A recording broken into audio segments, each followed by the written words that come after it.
Les enfants les plus valides ont été arrachés au continent noir pour alimenter commerce triangulaire. Dans un monde en quête de sens et de réconciliation, le devoir de mémoire apparaît plus que jamais comme un pilier essentiel de notre héritage commun. Il nous invite à regarder le passé avec lucidité, à honorer celles et ceux qui nous ont précédés et à construire ensemble un avenir fondé sur le respect, la paix et la fraternité. C'est dans ce cadre qu'une importante délégation composée d'universitaires, de chercheurs, de membres du comité des rites vaudous du Bénin a entrepris du 19 au 22 mai 2026 une mission historique en Alabama pour la réconciliation des mémoires, la restauration de la dignité des ancêtres et du rapprochement entre l'Afrique et les afro-descendants. Car au-delà des océans, au-delà des générations, une vérité demeure. Les racines de l'histoire ne meurent jamais. Elles continuent de vivre dans la mémoire des peuples, dans la spiritualité des ancêtres et dans la volonté des hommes et des femmes de transmettre, de réparer et de rassembler. Au cœur de cette mission figure le rapatriement spirituel des âmes des Africains réduits en esclavage. Selon les traditions ancestrales, ces cérémonies visent à permettre aux âmes des déportés de retrouver symboliquement la terre de leurs ancêtres. Un acte hautement spirituel, mais aussi profondément humain qui marque une étape majeure dans le processus de réconciliation des mémoires. Cette démarche constitue également l'une des pierres fondatrices du projet d'édification du sanctuaire des Afro-descendants, un futur espace de mémoire, de reconnexion et de guérison destiné à honorer les filles et fils de l'Afrique dispersés à travers le monde. La mission a également été marquée par une rencontre officielle avec les autorités de la ville de Prichard en présence de Madame le maire et des membres du conseil communal. Cette séance de travail a permis d'aborder les perspectives de coopération entre les communautés africaines et afrodescendantes autour des questions de mémoire, de culture, d'éducation et de patrimoine. Au-delà des échanges institutionnels, cette rencontre traduit une volonté commune, celle de construire des ponts durables entre les peuples malgré les blessures héritées de l'histoire. L'un des moments les plus symboliques de cette mission reste toutefois les cérémonies de rapatriement des âmes des survivants du Clotilda, le bateau de l'horreur, devenu une légende de l'Alabama. Le Clotilda demeure à ce jour le dernier navire négrier connu ayant transporté illégalement et cruellement des Africains vers les États-Unis en 1860,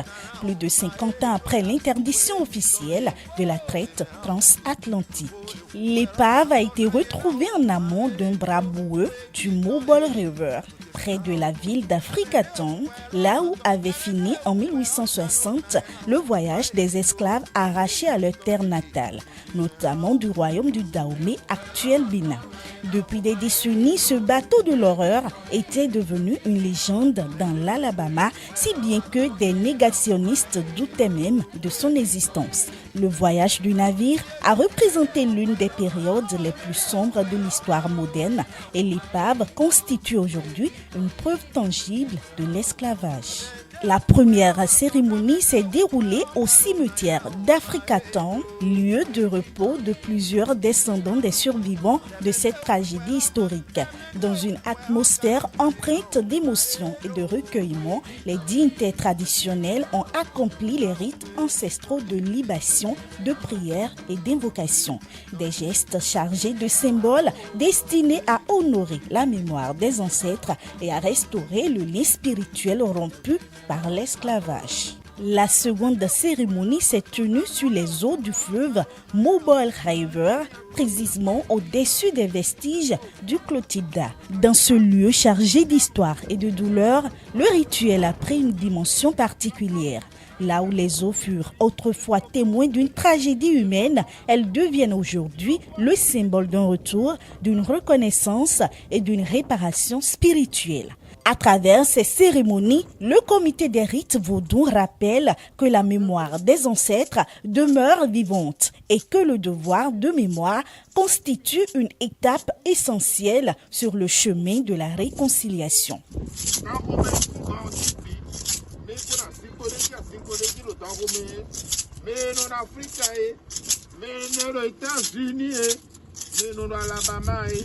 La délégation a ensuite visité l'Africaton Heritage House Museum, lieu emblématique consacré à la conservation de l'histoire des survivants du Clotilda et de leurs descendants. Cette visite a donné lieu à des échanges avec les gardiens de cette mémoire collective ainsi qu'avec les descendants des survivants. Ces rencontres ouvrent de nouvelles perspectives de coopération dans les domaines de la recherche historique, de l'éducation, de la transmission mémorielle et de la valorisation du patrimoine africain et afro-descendant. Au-delà des cérémonies, des rencontres et des symboles, cette mission rappelle une vérité fondamentale. Les liens entre l'Afrique et sa diaspora n'ont jamais été rompus. Ils continuent de vivre à travers la mémoire, la spiritualité, la culture et la volonté commune de transmettre l'histoire aux générations futures. En Alabama, sur les traces du Clotilda et des survivants d'Africaton, le comité des rites vaudous réaffirme son engagement en faveur de la réconciliation des mémoires, de la restauration de la dignité des ancêtres et du rapprochement entre l'Afrique et les afro-descendants. Car si l'histoire a séparé les peuples, la mémoire, elle, continue de les réunir.